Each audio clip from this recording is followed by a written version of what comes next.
Pinecones, you might have heard my interview with Dr. Elliot Justin, founder of FirmTech, and if you did, you know all about how exciting the Tech Ring is.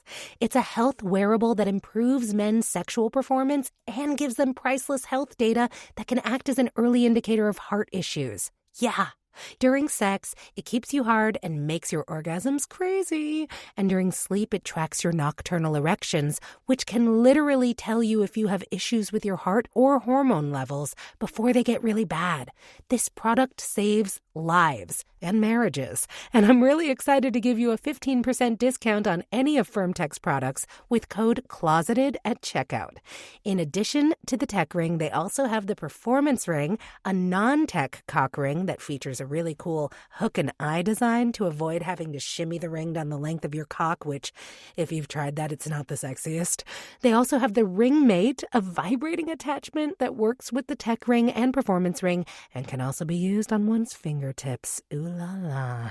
Get yours today by going to myfirmtech.com and using code ClosetEd at checkout. myfirmtech.com, code ClosetEd at checkout. You're welcome. We all got secrets. We all got secrets. We all got crazy glass and beige soul. Oven kept in high and served bleach and Molitor. Oven kept. We all got secrets. Hello, Pinecones. I am so excited about the interview I am bringing you this week. Before I introduce my very cool guest, I'm going to lead the episode this week with my call for your help. Okay? So you all know by now that this is not the actual podcast. The actual podcast, ClosetEd, is an audio-only narrative-style podcast that you can listen to the whole first season of. There's 11 episodes. If you're new to this show, go back to episode 1 and check that out before you come and check out these interviews and personal stories that I'm releasing in between seasons so as not to lose my audience. I am doing this all for free. I am getting no support. I was working with a production company that was giving me a lot of support. They are no longer doing that. This is now a solo enterprise. I'm on my own. I have never made a dime from this. I have given it hundreds of hours and will continue to do so because this mission of lowering the volume on stigma and shame and amplifying compassion and non-judgment, especially around sexuality and relationships, it's really important for me. It's a passion for me. And if you're here listening, maybe it's a passion for you too. And if you've got something out of this show that you didn't get anywhere else, if this has helped you in your life, in your relationships, if it's helped you start conversations with the people in your life that you've been wanting to have but didn't know how to start, if you're getting something out of this, I want you to consider supporting me in one of 3 ways. Number 1, direct financial support. I have my Venmo and my Cash App in the show description. Also, I can just tell you what they are. Venmo is Samia-Mounts. Cash App is Samia Mounts. You can send me a direct donation to thank me for my work. That's number 1. I will take every dime that is sent to me and put it right back into this podcast. So know that. It's a huge help. Number 2, you can support me financially by subscribing to my Substack, which currently does not have paid subscriptions activated, but will soon. So you can go to my Substack, samiamounts.substack.com, subscribe, and you can make a pledge. And once I activate paid subscriptions, then you will be charged. That is another way to support me. The reason I don't have paid subscriptions activated right now is because I am not currently in a place where I am confident I can give you weekly content there. That's not just a repeat of this podcast. So I'm working towards that, but I'm going to be there very, very, very soon. And on that Substack, I'm going to be sharing intimate details of my personal journey with sex and relationships that you won't find anywhere else. It's stuff that I'm actually, as open as I am, too scared to say in a more public forum. So there will be essays that are behind paywalls that tell you details about my life that you won't be able to find anywhere else. So that's number 2. The third way you can support me, if you don't have the funds to support me financially, I get it. Times are tough. They're tough for me too. That's why I'm leading this episode with this plea for help. So if you don't have the funds to directly support me financially, what you can do is share an episode of this show that you have found particularly helpful with 5 people that you know in a personal email or text message. If every single person who listens to this show shares it with 5 friends and all 5 of those friends started listening to the show, I would instantly have enough listeners to attract advertising money, which would change the game. So those are the 3 ways: direct financial support, Cash App and Venmo, subscribe to my Substack and make a financial pledge, or share an episode of the show personally with 5 of your friends. Thank you so much. You can also, of course, rate and review the show on whatever platform you're listening on. That always helps as well, especially on Apple Podcasts and Spotify. Okay, let's get to this week's interview. It's with this amazing author. Her name is Charlotte Shane. She wrote a memoir called An Honest Woman, a memoir of love and sex work. New York Magazine called it rigorous and compulsively readable. I agree. The reason I'm talking to Charlotte this week is because I read her book and was so enamored with her outlook on life, on sex, on relationships, on love, intimacy, and on sex work that I deeply wanted to interview her for this interview series. And so I slid into her DMs and she responded and she agreed. And I just feel so cool now because I really, I look up to her. I look up to her. I love the way she writes. She's so smart. Her insights are spectacularly thoughtful and nuanced, and I'm so excited that I was able to have this conversation with her. And it's a doozy of a conversation. We don't talk too much about what she writes about in the book.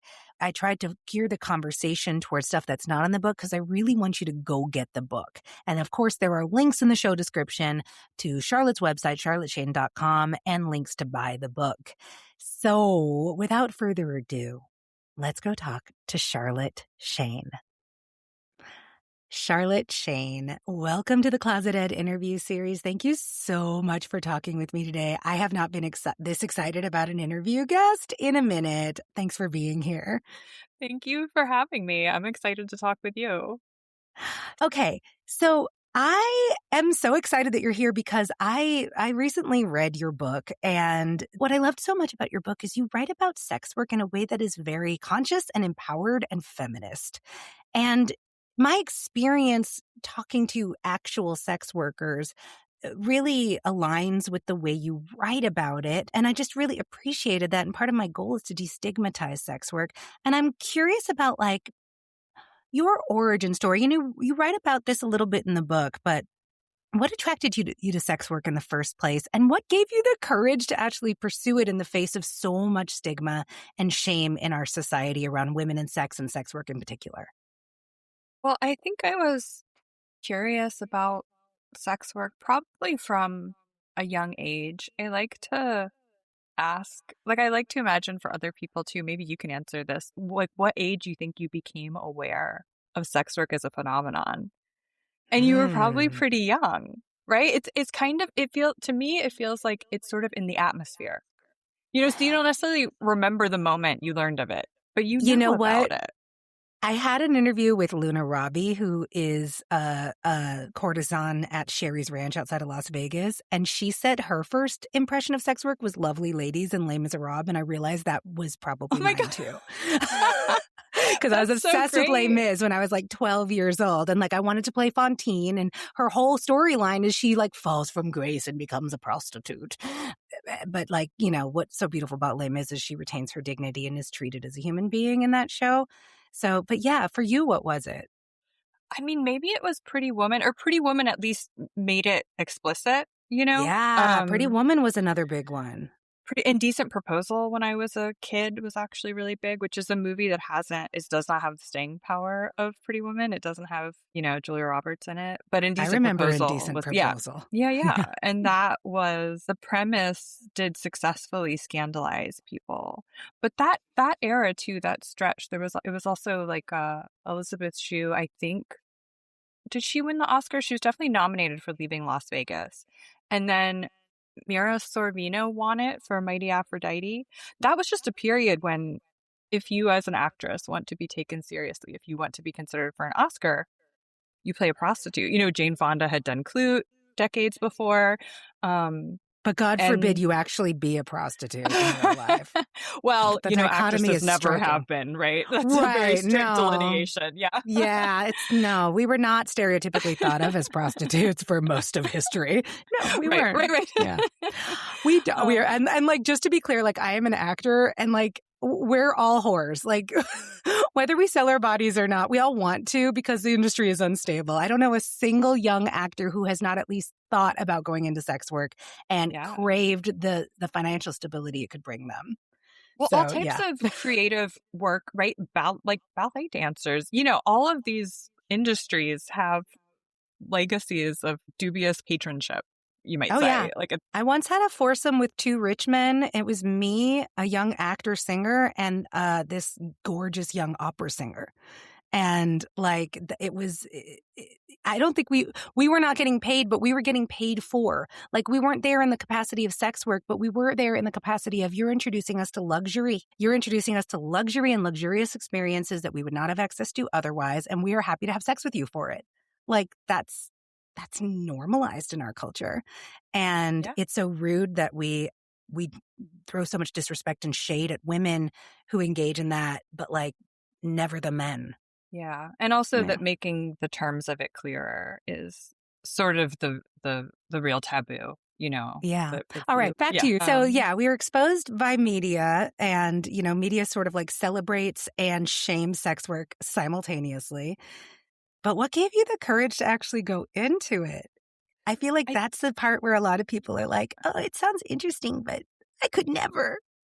I think it was the anonymity of a city, being in the big city for the first time, and feeling like a sense of freedom through that anonymity, feeling like, oh, well, I'm away from home and I don't know anyone. And yeah, that enticement of the notoriously, actually, speaking of historical context, you know, the young girl going to the big city and immediately becoming debauched because the city offers everything. And in the city, you suddenly have so many options, and you have that anonymity, and you have the increased movement and the increased freedom. And so, yeah, I think being in a city made me feel like I could pursue my curiosity, and that it wouldn't limit my future in any way, right? It was like, I can experiment.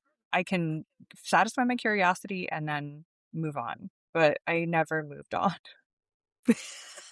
I never satisfied my curiosity, I guess. I still think it's interesting. So yeah, but you have moved on. I mean, you've retired from sex work at this point. You're primarily a writer. Do you do other things? Yeah, just mainly writing. And, you know, I have a podcast too, but in terms of the majority of my time is reading and writing, which I also really enjoy. And that's your podcast too, Reading Writers. Yes. Yeah. So, yeah, I'm interested in that. What do you mean when you say you never satisfied your curiosity? How long were you working in sex work, and why do you feel like you haven't fully satisfied that curiosity yet? Well, I started when I was 20 or 21. I continued for many, many, many, many, many years, like well into my 30s. I'm honestly not sure of the exact date when I quote unquote retired. Also, maybe because I don't think I realized at the time. I think that at various points I would try to sort of make it final, and I would say to myself, oh, I'm done, I retired. Then I would go back, and which is fine, by the way.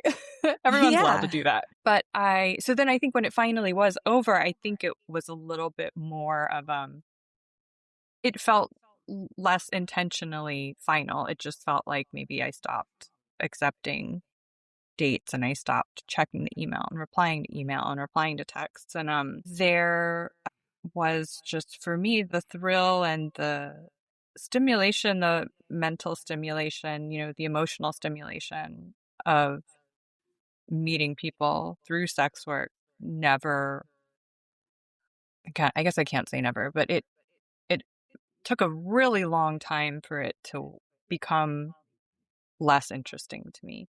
And I wouldn't say it ever became fully uninteresting. It's just like, I think any pursuit that you can burn out, it took a really long time for me to burn out. And then even after, you know, if you kind of recuperate, you can come back to it with a freshness. I really like intimacy. I'm really curious about other people.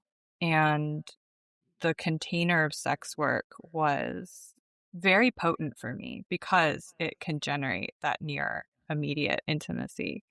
And that was something that was incredibly satisfying and so fascinating to me. Even when I was meeting people I maybe didn't like. For all of my straight and bi men listening and my gay and bi women listening, everybody who has sex with women and wants to do better, I've got a product for you.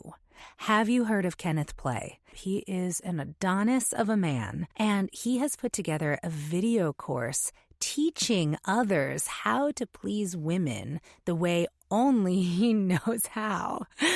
I have personally had the pleasure of spending an intimate evening with Kenneth. I don't think I've ever had a first-time sexual encounter with somebody that was just 100% pleasurable. There was never a moment of pain. There was never a moment of meh. He knew my body better than I knew my body. He found pleasure spots in me that I did not know I had, and he made me come many times. I have gifted his web course, Beyond Satisfied Pro, to lovers of mine, and in every case, they have become better lovers as a result. And now I would like to gift this to you with a 15% discount. Go to kennethplay.com/closeted. That link gets you 15% off Kenneth's Beyond Satisfied Pro course. This is just for my listeners. Trust me. No one regrets being great in bed, and this course will get you there. kennethplay.com/closeted. As soon as I meet someone, I think, you are a bad person. Who doesn't mean it's not interesting. Right. Like, I mean, and you know there's a time limit on the time you're going to spend with this person. And also you always have an out. If you want to leave, you can leave. It's not like anyone's holding a gun to your head, hopefully. And if they are, it's a crime. All right. So when you write about this in the book, when you first started, you were doing more like short trysts with people. You started out, I think, in a massage place. Yeah, it was essentially unlicensed, erotic massage, just by other euphemistic names. Yeah. Which I think of as the gateway drug into like being a For sure. professional sex worker. Absolutely, yeah. And then eventually moved into more long-term relationships, longer dates, like didn't do an hour anymore. I think you had like a 3-hour minimum, moved a lot of overnights, trips, things like that. And you write extensively in the book about one particular relationship that lasted a really long time with a man named Roger, which I loved reading about. I had a sugar daddy for about 6 months, and if I wanted it to, it could have lasted as long as I wanted. And there were so many things you wrote about that I related to. Listeners, go read the book. We're not going to talk about Roger too much here because she writes about it in such exquisite detail. So go get the book, read it, or listen to it in audiobook form. But I'm curious about some of the other experiences that you had that you didn't write about in the book, and particularly like the extremes. Like, I want to know about some of the assholes. Like, what was that like, and what was interesting about it? Let's start there, and then we'll get into some of like the happier, good stories. Yeah, I mean, I guess that I think a lot about the ways in which, because I was a woman who almost exclusively saw men, much of what I dealt with is no different from things other women deal with in the context of their unpaid romantic and sexual relationships. So, someone being pushy with you, someone trying to not wear a condom and then pouting and complaining about it, or trying to remove the condom or whatever. You don't have to be a sex worker to have had this happen. Unfortunately, I would say it's a pretty ubiquitous experience. Yeah. So there is a sort of boring predictability to anyone who's worked in customer service, not to minimize the access that someone has to your body when you're meeting them, in a like a in-person sex work, because you're usually together alone. Maybe you aren't even wearing that many clothes to begin with, you, the provider.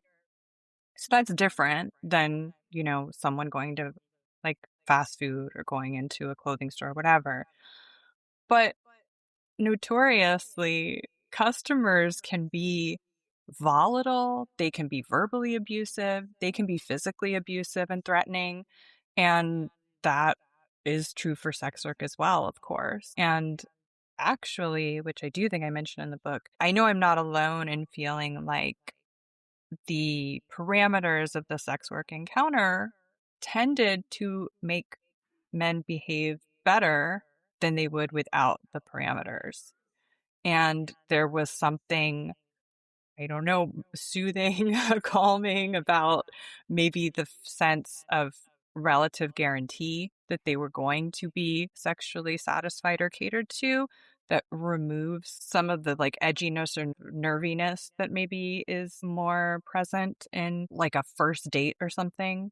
This isn't to Yeah. justify, bad behavior in any context. I just think it is really interesting. And I think it probably has something to do too with the self-selected pool of men who've decided, I'm willing to pay for this. I'm willing to pay to have a particular type of experience, which is inherently admitting to yourself, this has value, right? So it doesn't mean they can't bring a lot of entitlement or callousness or selfishness. I mean, a lot of the clients, this is clearly not the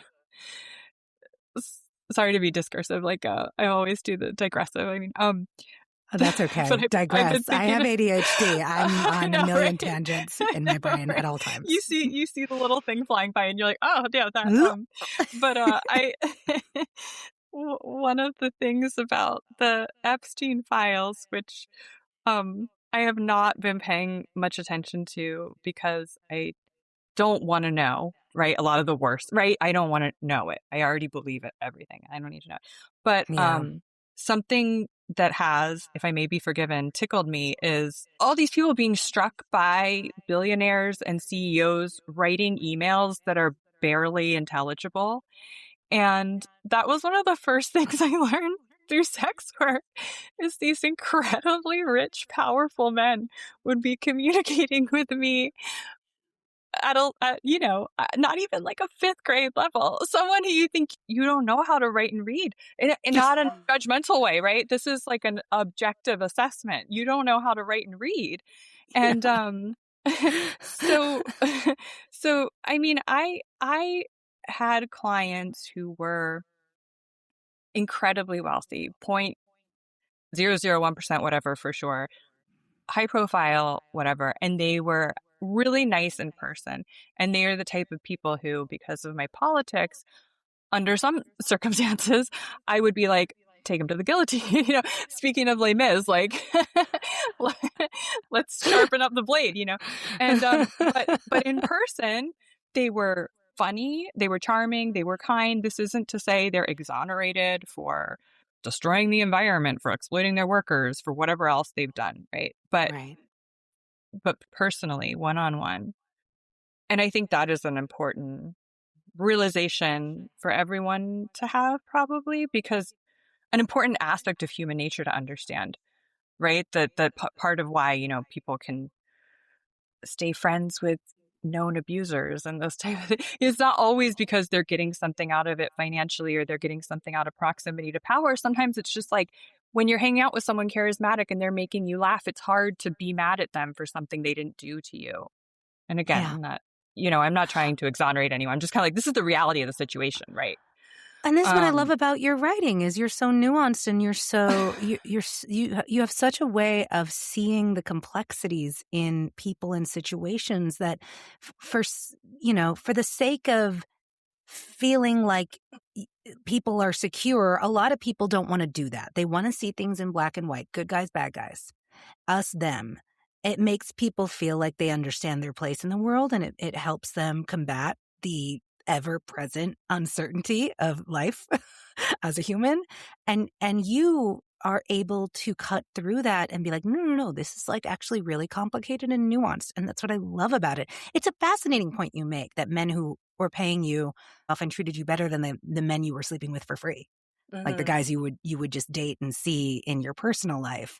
Because I feel like a lot of people would see that as counterintuitive. Like, oh, but if you're paying for it, you can do whatever you want because the customer is always right. And I'm sure there were cats like that. But would you say the majority was more like human and respectful? Like, what was the breakdown? if you could estimate? Yeah, no, overwhelmingly, which I attribute also to my marketing and my price structure and the degree of control I could exercise over who I saw, and the circumstances under which I saw them.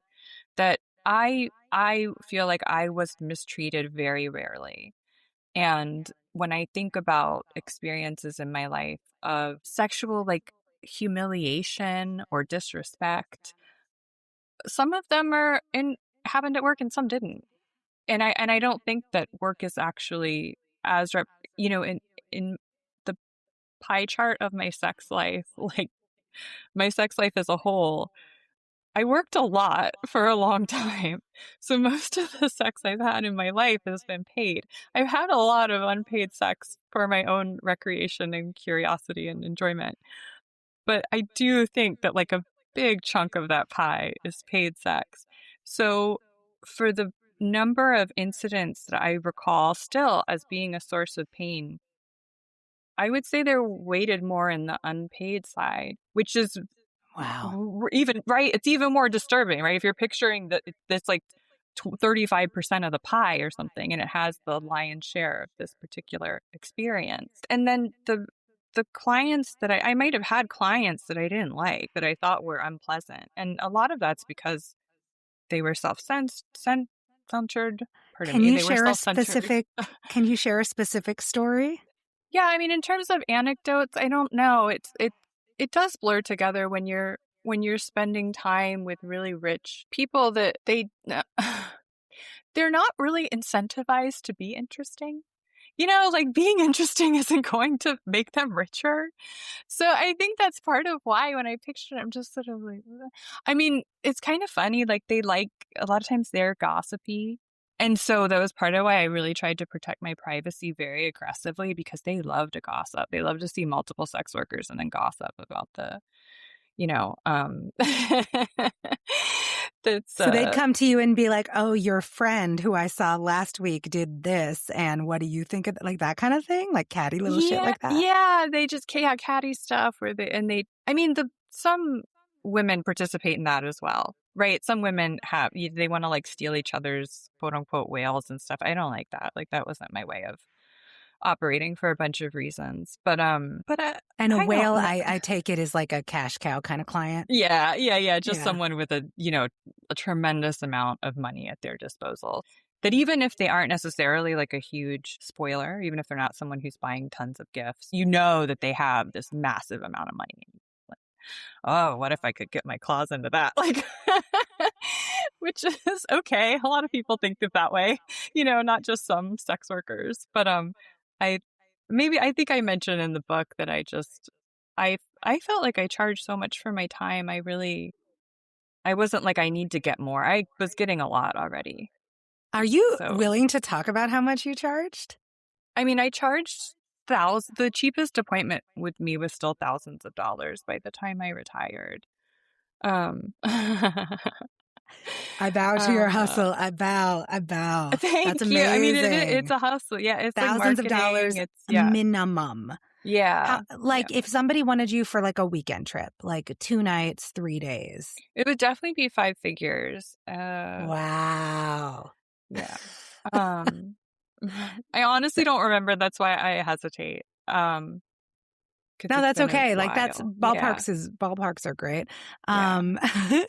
I love that. And what was your marketing like? Like did you have a website? Like how did you Yeah, I had a website and I paid for ads, and a lot of that has changed because of Sesta Fosta and because of the attacks on Backpage, which preceded this law, this Sesta Fosta law. So the advertising platforms I preferred, I think, are not so great anymore. were they like porn sites No, or like they were like ad platforms for sex workers. And so you have like BDSM providers and also sometimes like erotic massage, and then you would have full service. And yeah, I think the one main one still exists, but is super expensive and you have to turn over virtually everything. Like they're doing like you have to send your ID, and it's all very really aggressive and invasive at this point, unfortunately. But yeah, I had a website and I maintained a blog for a long time. So I was attracting people that were largely like they were kind of brainy.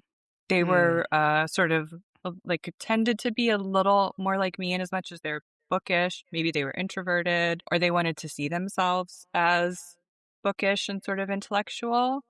And then there were a group of clients who were more like collectors, and they were just seeing everybody at a certain price point. So you were using like your authentic self, like you were like, this is who I am, this is what I'm interested in, or was there an aspect of persona involved? I think because it was selective, you could say it was affected to a degree. It was intentional for sure, but I'm not a great liar, particularly spontaneously face to face. I'm not actually a good bullshitter at all. And I'm kind of in awe of people who feel confident. The type of person who would say, I have a PhD and they don't. Like that type of person, actually, I kind of tip my hat to, right? That's a skill set I do not have. I'm So, fascinated by bullshitters too. yeah. Because I think the stress at the thought of being found out is too intimidating to me. And also maybe frankly is that I'm kind of lazy. I don't have to work that hard. And I don't want to, I'd rather just make the most of the aspects I could offer that, that I thought were appealing. And you just kind of turn on your best self. Everyone has a best self. It's just like if you were to go on a date with someone you really like, you'd be showing up as your best self, right? It wouldn't be the person you are throughout every hour of every day. You But don't that doesn't introduce mean it's gremlin fake. mode It's early still on. you. Yeah. You're not Yeah. you're not showing up with like the crumbs down the front and the I'm saving those for later or what? Yes, that's a behind the scenes peek. Yeah. So you wrote about enjoying this work. And I mean, I would assume there had to be enjoyment for you to do it for so long. And I think that's another area where a lot of, sort of mainstream people who've never considered this in a human way would be surprised by, because we have this idea that sex workers do it because of financial need and desperation, usually to like survive. And we think of like street walkers and like women of the night. And that's not at all like what you describe your experience being. And I'm really curious about the aspects that you really enjoyed and specific stories, if you don't mind sharing some. Like, I'd love to hear about a time where you just had like baller chemistry with a client. Were there ever times where like you thought about an experience after and was like, I hope he books me again? Yeah, it definitely happened. I wouldn't say it was common per se, but I also wouldn't say it was rare. When I was working at the massage in-call, this man showed up one day and I hadn't seen him before. And I really feel like we just looked at each other. We were basically put on earth to to introduce our genitals to each other. And and I think I say in the book, because I was in my early 20s and I actually was very sexually inexperienced when I started doing sex work. And I had never had that experience before. I had never had that cartoon sensation of being absolutely just like hammered on the head, and going cross-eyed and being like,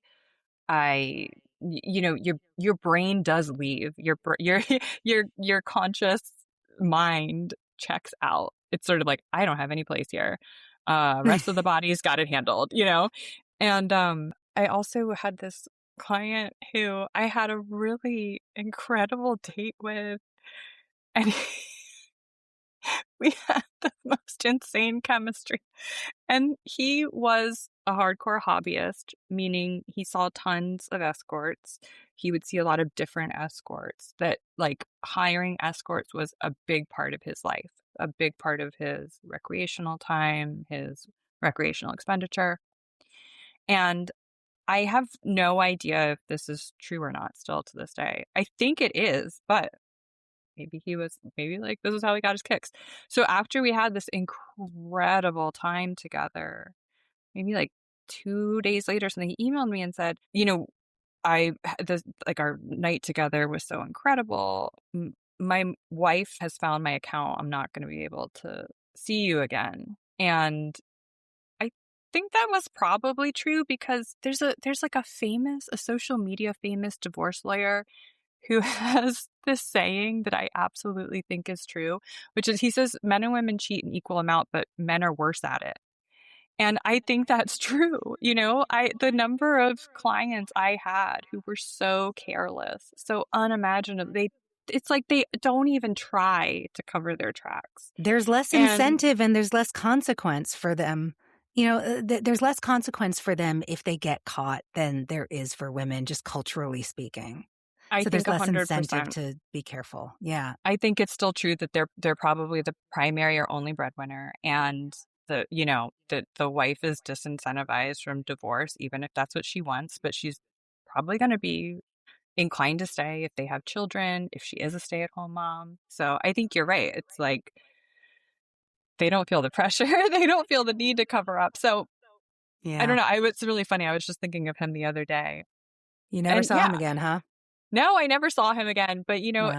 in some ways, that is really beautiful in and of itself, right? You have like the one perfect encounter, and then And it lives in your memory forever. Yes.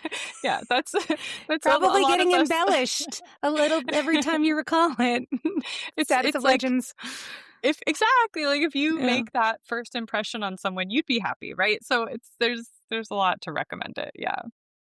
And what about all of the sort of like more mid experiences, which I would guess is the majority? Like how would you explain to somebody who just did not understand how you could enjoy a profession that put you in a position of having to sexually pleasure, which is it's like hands on, mouth on, pussy on, like it's so involved physically. How would you explain why it was enjoyable and why you liked it as a profession to somebody who's like, yeah, but how do you get over like having sex with people that you're not actually into?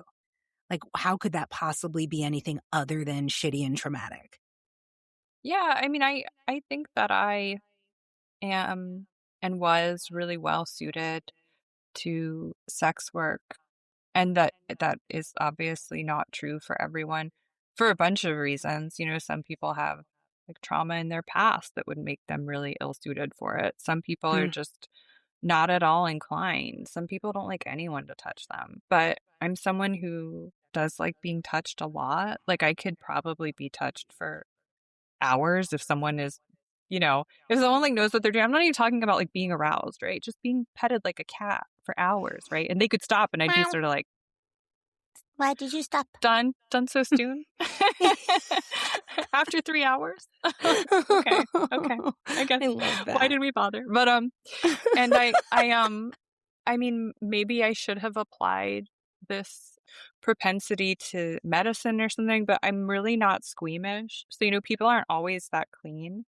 Mm-hmm. And it's not appealing to me, but it's also not, like that. I don't know.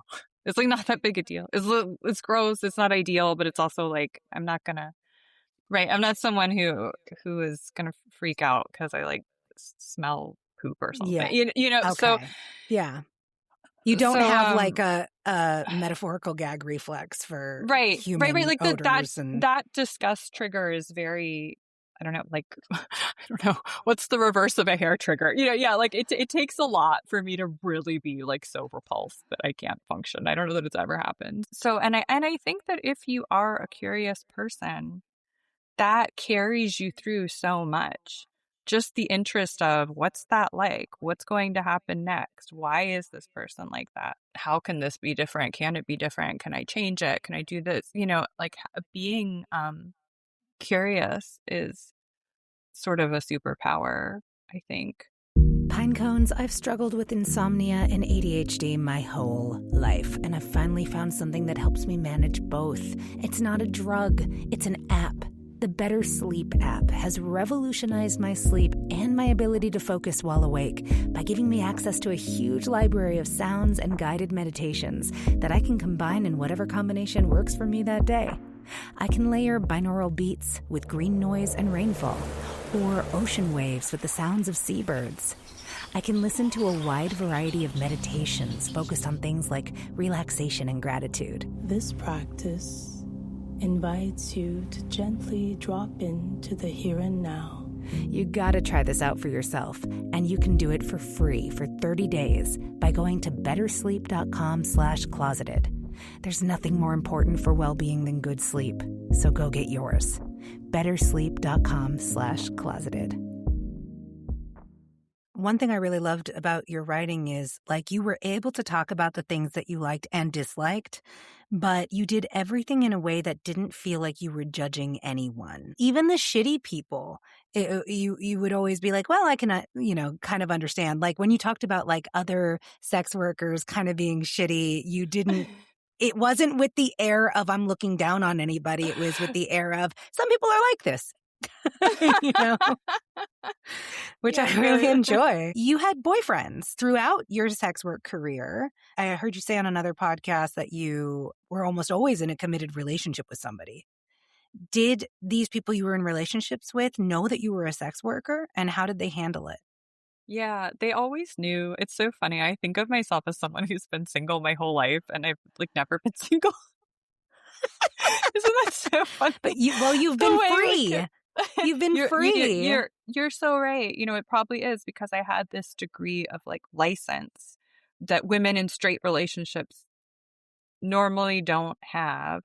I think that's changing a lot now because there is so much more conversation about and experimentation with like polyamory and open relationships and all that. So from the time I started sex work, the man I was with when I started was really kind of with me through the whole process of deciding how to start and what to do and processing what it was all like. And I guess that really what happened was that I loved sex work so much, especially in those early years, that I didn't have it in me to pretend to be ashamed of it because I just thought this is the greatest thing, right? I was really excited about it.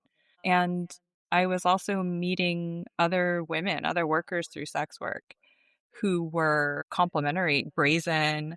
They were sort of audacious. They were open.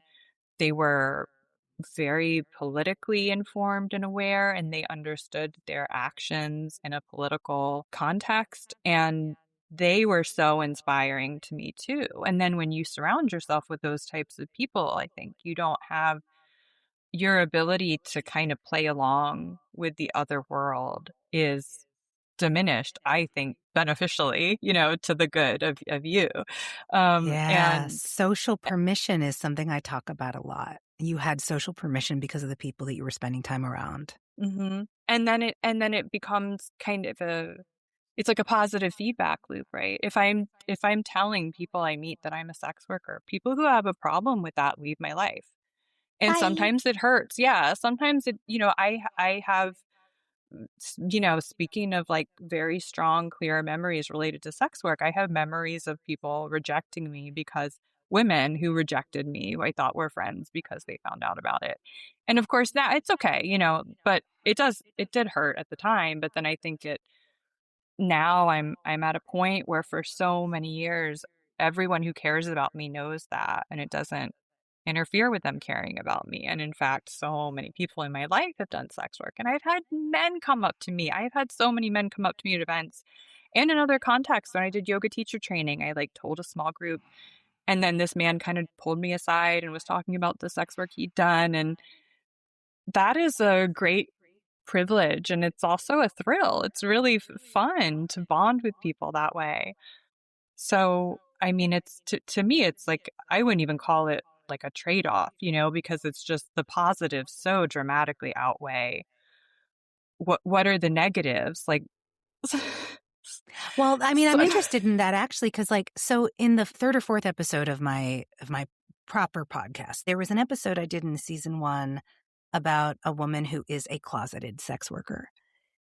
She's got a lot of shame about it, but like you, she really enjoys it. She would be doing it a lot more if she had less internalized shame and if she had a partner that didn't feel deeply ashamed of Like he's like, oh, my woman shouldn't have to do that. I should be able to, support us, but he's not. And I've encountered that a lot. And then I've also encountered people like you. Like I'm talking right now to a male escort in Australia who's going to be in season 2 of my podcast, who's like, this is the most joyful job I've ever had. I love it so much. And he's just like a bright ray of sunshine. You're public about this. You show your face, you wrote a memoir, and you're a writer. Like you write for incredible publications. You've got books out. Have there been negative consequences that have held you back in any way as a result of being this open about your sex work career? Not that I know of. It's hard for me to imagine opportunities I've missed out on that I would have wanted to have, because it is, if I in fact was disqualified for something because of that, I feel like it would be something not worth having anyway. I And love that. I mean, you mentioned like this Australian sex worker, and it's decriminalized there, right? So anyone in the United States who's doing kind of like so-called gray area or openly illegal forms of sex work, I can understand why they don't necessarily want to, it's everyone they meet tell them what they're doing, because of course that could be a risk. And I know so many women who, I mean, I forgot that this happened to me as well. Women who had retaliatory exes who outed them to their family, and in incredibly disgusting ways too. Not that there's a good way to do it, but ways that were the most damaging, like printed out pictures of from their website, printed out their ads and mailed them to the family members, right? Like disgusting, completely evil actions. And stalking is a problem for sex workers. I like mentioned in the book, I dealt with a stalker, and that's a problem for civilian women as well, right? There's certainly no guarantee that just because you're not a sex worker doesn't mean you're not going to have a stalker. And especially now with like AI and revenge porn, and it feels like the problems that sex workers were navigating a little earlier than everyone else have begun to kind of trickle down, and they're hitting everyone else, Yeah.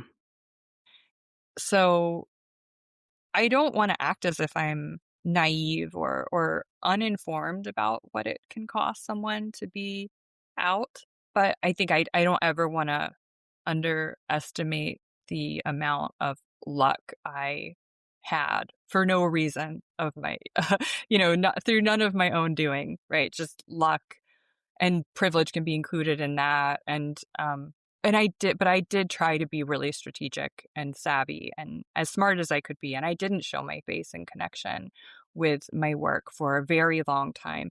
In person, yeah, I would meet people, I would tell them, and I would have friends, and but in terms of like online writing or my advertisements, I just wouldn't include my face, which I always thought was beneficial for clients as well, because it is this sort of like upper echelon of men doing the hiring, looking at these ads.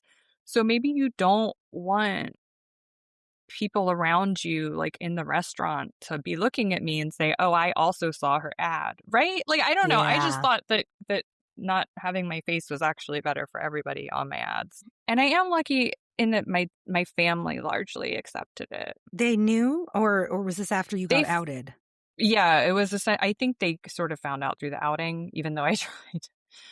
Yeah, I tried to mitigate that, but I don't know how successful I was. It's just a jealous ex. I know. I was kind of like, it's hey, not my true. ex is crazy. He's making it up. Yeah. If he contacts you, don't listen. But yeah, so again, like just the luck and being surrounded by really good people and a lot of support,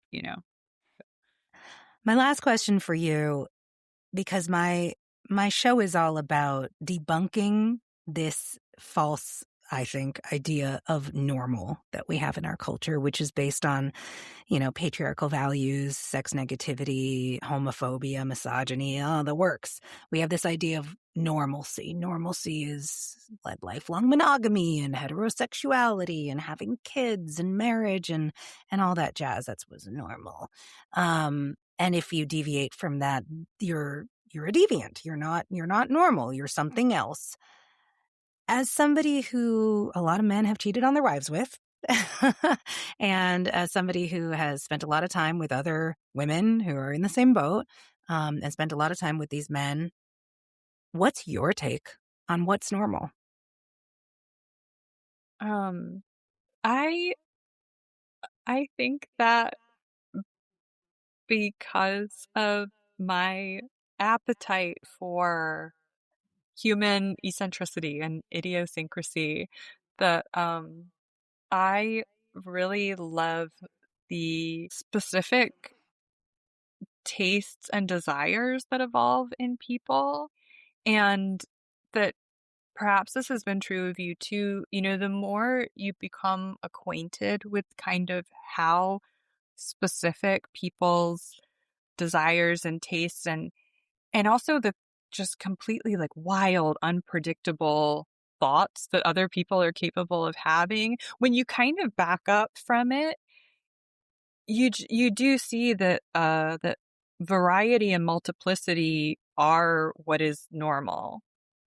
Like that the lack of uniformity is what is not normal. It's not normal in, like the natural world. It's Mhm. not normal like in various species, like across species. Like it's just like a strictly uniform, I don't know, like living being, like a collection of completely identical living beings. I don't think that occurs really. So I think that certainly like people can be boring, but one of the great pleasures for sex work of me was getting to see like the nitty-gritty of some people's desires and just being like, wow, like you're into that? Like how did you even come up with that? Like, And it's can not you do you have an judgmental. example? I'd love an example. Yeah, I think it's in the book. The guy, I mean, and this is not an unusual fetish actually, like wanting to be murdered, wanting to be like killed by a woman for your money or whatever, But when I would be doing these role plays, it was just like so fun. It's so silly. It is that like play dimension, How did right? you murder him? I poisoned him. I I would poisoned love him. to do that role play. I know. See, that's the thing. It's so fun. It's so fun. And yeah, the whole thing with all of everything that's proscribed. It's like if it were normal, there wouldn't have to be laws threatening people with prison and capital punishment and stuff. Like if monogamy were so normal or natural, we wouldn't even have to talk about it, right? We'd be the fish in the water. We would just all be monogamous. It would be inconceivable that somebody wouldn't be monogamous. That's not how it works. You wouldn't need purity So, culture. You wouldn't need a God that will send you to yeah, hell. You wouldn't need yeah. all this policing of people's sexuality and women's sexuality in particular. Yeah, you're absolutely right. I love that. Oh, I love that.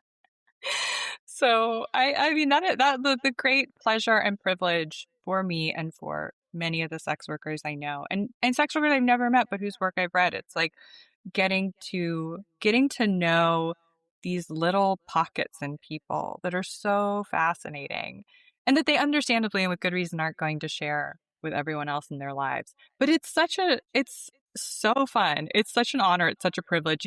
My dad used to take my brother and I to open houses on Sundays all the time, like every Sunday. He just loved to go to open houses and look. I don't even know if he really thought he was looking for a house or what, right? He's just like being nosy, right? He's That's just like cute. me. And I love to go into the girls' rooms and look at their stuff. I wasn't stealing anything, just to be clear, like, but I would love to look, right? And that nosiness, which I hope is harmless, right? It's just curiosity. It's not a desire to violate or expose or like take something. but I cannot think of any other. Therapy is the closest, right, career path that would have allowed me to really lean into that. Like, I just want to dig around in other people's lives. I want to know like what they've got going on. And, I mean, it's a trait that all the best writers have. yeah. Absolutely, you're right. It is. There's an overlap there for sure. Charlotte, where can people find you? Oh, I'm on charlotteshane.com. My social media handles are Charo, Charo, Shane, mostly all, I think. But all of these links will be in the show description, listeners. Go buy Charlotte's book. It is so fascinating and so entertaining and sexy and compelling and covers so much ground as far as like feminism and sex and intimacy and curiosity and the complexity of human relationships. And that relationship that you describe in such loving detail with Roger is really, it's really worth the read. So everyone go read it. Thank you so much for coming and talking to me today. I really appreciate it. Thank you. It was so fun. We all got secrets. We all got secrets. I just love her. I just love her. I have a platonic crush. I want to meet up with her. I want to be besties. I want to talk details. I want to kiki with her. All right. I hope you enjoyed that conversation as much as I enjoyed having it. I put my plea for support and help up at the front of this episode, so I won't repeat it here. But again, if you want to support me, it really goes a long way. It is not easy to be an independent content creator in this day and age. I really appreciate you coming back week after week, Pine Cones. Your downloads, your listens, your engagement on social media, and your emails mean the world to me. And speaking of emails, I am still accepting anonymous mini confessions for an upcoming episode featuring your anonymous mini confessions. So if you've got one to share, record a voice note, email it to me at closetedpodcast@gmail.com, and I will change your voice and I will put it on an upcoming episode. Also email me if you've got an advice question that you'd like me to answer. And if you've got comments or thoughts or think you might be a great guest for season 2, because I do still have a few spots left. Obviously, follow me on Instagram at samia.mounts and the show at Closeted with Samia. I'm also on TikTok at samia.mounts if you prefer that platform. All right. That's all I got for now. I fucking love you all. Thank you so much for listening. See you next week, Pine Cones. Stay saucy. We all got secrets. Hear that? That's what's called green noise. I'd never even heard of green noise before I discovered the BetterSleep app. Now I can't imagine my life without it. As a long-suffering insomniac and a person with ADHD, hello racing thoughts, BetterSleep has changed my life. Green noise is proven to soothe the mind, improving both relaxation and focus. So whether I need to fall asleep fast or settle in for some focused work, the BetterSleep app has my back, and I'm not alone. BetterSleep has over 65 million downloads. It's been featured in the New York Times, Forbes, and Today, and is an Apple App Store editor's choice. And green noise is just the beginning. The app has dozens of relaxing sounds you can mix together in different combinations depending on your needs. Here's the best part. You can try it for free for 30 whole days with the link bettersleep.com/closeted. That's right. You can get a whole month of great sleep for free. For real, this app is the only reason I'm functioning right now. I used to be so tired. Go try it. bettersleep.com/closeted.